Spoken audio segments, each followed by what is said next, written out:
সাদা মানেই কিন্তু শুভ্র। আর আমার মতো কাশফুল প্রেমী কে, কে আছো? আমার কিন্তু কাশফুল অনেক বেশি ভালো লাগে। আর আমার বাসার কাছে এত সুন্দর কাশফুল আর সেটাই আমি জানি না। এতগুলো কাশফুল একসাথে দেখার পরে তো আমি পুরো পাগলই হয়ে গিয়েছিলাম। আর সেটা দেখতে হলে কিন্তু পুরো ভিডিওর সাথেই থাকতে হবে। সো কথা না বাড়িয়ে ব্লগটা শুরু করা যাক। বিকেলবেলা সাবিনা এসে বলল যে, "আপু কাশফুল দেখতে যাবা?" তো আমি এটা শোনার সাথে, সাথে হ্যাঁ করে দিলাম। বললাম যে, "আচ্ছা চল ঘুরে আসি।"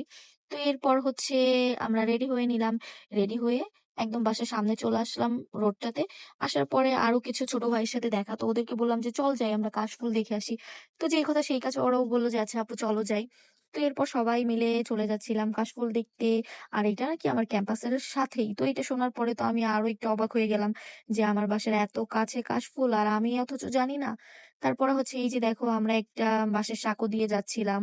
এটাতে কিন্তু আমি অনেক ভয়ে, ভয়ে যাচ্ছিলাম। কারণ অনেকদিন পর হচ্ছে বাঁশের সাঁকো দিয়ে যাচ্ছিলাম। তো এই সাঁকোকে হচ্ছে আমাদের গ্রামের ভাষায় বলে বাঁশের পুল। তো এই বাঁশের পুল পাড়ি দিয়ে হচ্ছে আমরা চলে আসলাম পুকুরের চালাতে। পুকুরের চালাটা কত সুন্দর দেখো, তাই না?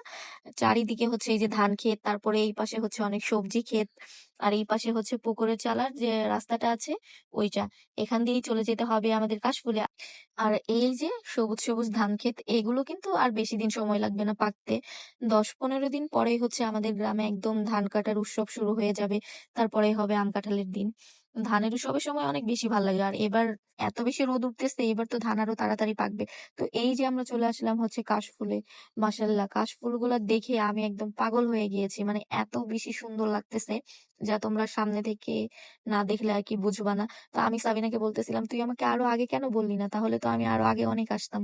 তো ও বলতেছিল, "আপু আমি তো তোমাকে বলতেছিলাম কয়েকদিন ধরে যে চলো যাই, চলো যাই।" আমি আসলে জানতামই না যে আমার বাসার এত কাছে এত সুন্দর কাশফুল।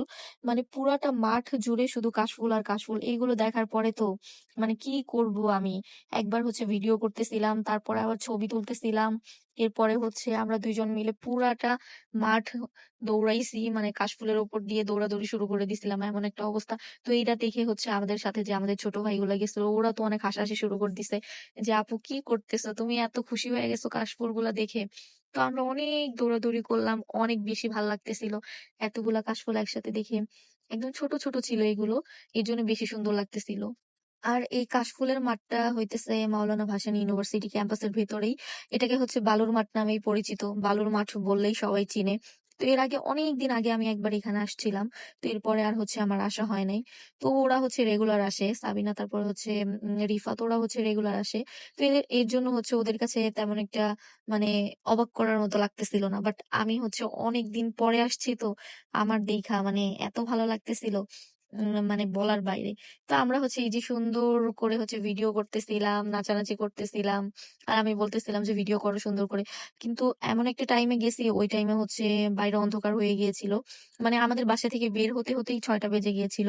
তো ওইটার জন্য অন্ধকার, অন্ধকার তেমন একটা ভিডিও ক্লিয়ার হয়নি, ভালো হয়নি।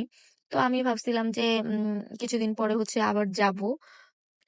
তো ওরা বলতেছিল, "আপু এখনই এসে ভালো করছো। কিছুদিন পরে হচ্ছে বৃষ্টি শুরু হয়ে গেলে এই কাশফুলগুলা তখন নষ্ট হয়ে যাবে। তখন আর দেখতে ভাল লাগবে না। এখনই অনেক বেশি সুন্দর লাগতেছে।" আসলেও এত সুন্দর মানে হয়তোবা ভিডিওতে তেমন একটা ভালোভাবে বোঝা যাইতেছে না।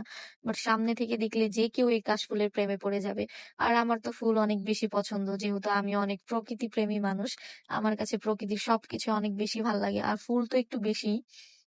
আর সন্ধ্যাও নেমে যাচ্ছিল। কিন্তু আমার তো এখান থেকে যেতেই মন চাচ্ছিল না। আমরা বের হইছিলাম যে এখানে ঘুরে হচ্ছে আমরা একটু চা খেতে যাবো। কিন্তু আমার কাছে মনে হইতেছিল না চা খাওয়ার দরকার নাই। আমরা হচ্ছে এখানে আরো অনেকটা টাইম থাকি। কিন্তু সেটা তো হবে না। কারণ অন্ধকার হয়ে গেলে হচ্ছে এইদিকে অনেক শিয়াল-টিয়াল থাকে। আর গ্রাম সাইড যেহেতু আর এটা তো একদম মানে ধান ক্ষেতের সাইডে। তো এখানে হচ্ছে সন্ধ্যা হয়ে গেলে অনেক শিয়াল চলে আসবে। তো এর কারণে হচ্ছে ভিডিও-টিডিও করে আমরা বলতেছিলাম যে তাহলে এখন বের হয়ে যাই। তো ওরাও বলতেছিল যে, "আচ্ছা আপু তাহলে চলো এখন বের হয়ে যাই।" তারপরে এই যে আমরা হচ্ছে আরো কিছু ভিডিও করতেছিলাম, ছবি তুলতেছিলাম আর এদিকে হচ্ছে সন্ধ্যা নামতেছে। তারপরে আমরা একটু সানসেট দেখলাম। সানসেট দেখার পরে বললাম যে, "আচ্ছা তাহলে হচ্ছে এখন ক্যাম্পাসের ভেতরে যাওয়া যাক। ক্যাম্পাসের ভেতরে গিয়ে দেখি আমরা কি পাই। তাহলে গিয়ে হচ্ছে আমরা একটু খাওয়া-দাওয়া করি, আরো ঘোরাঘুরি করি।" তো আজকে ভিডিওটা এতটুকুই আমি শেষ করব। কারণ হচ্ছে আরো আমার অনেক ভিডিও আছে। আমি হচ্ছে ক্যাম্পাসে গিয়েছিলাম, অনেক ঘোরাঘুরি করছি। আর সেগুলো তো এড করতে গেলে হচ্ছে ভিডিওটা অনেক বেশি বড় হয়ে যাবে। তো আমি হচ্ছে ২ টা পার্ট করে ভিডিও আপলোড দিব। এটা হচ্ছে ১ পার্ট করে দিলাম, ওইটা হচ্ছে 2nd পার্ট করে আমি আপলোড দিব। ক্যাম্পাসের অনেক ভিডিও আছে আরো। তো আজকের ভিডিও এতটুকুই।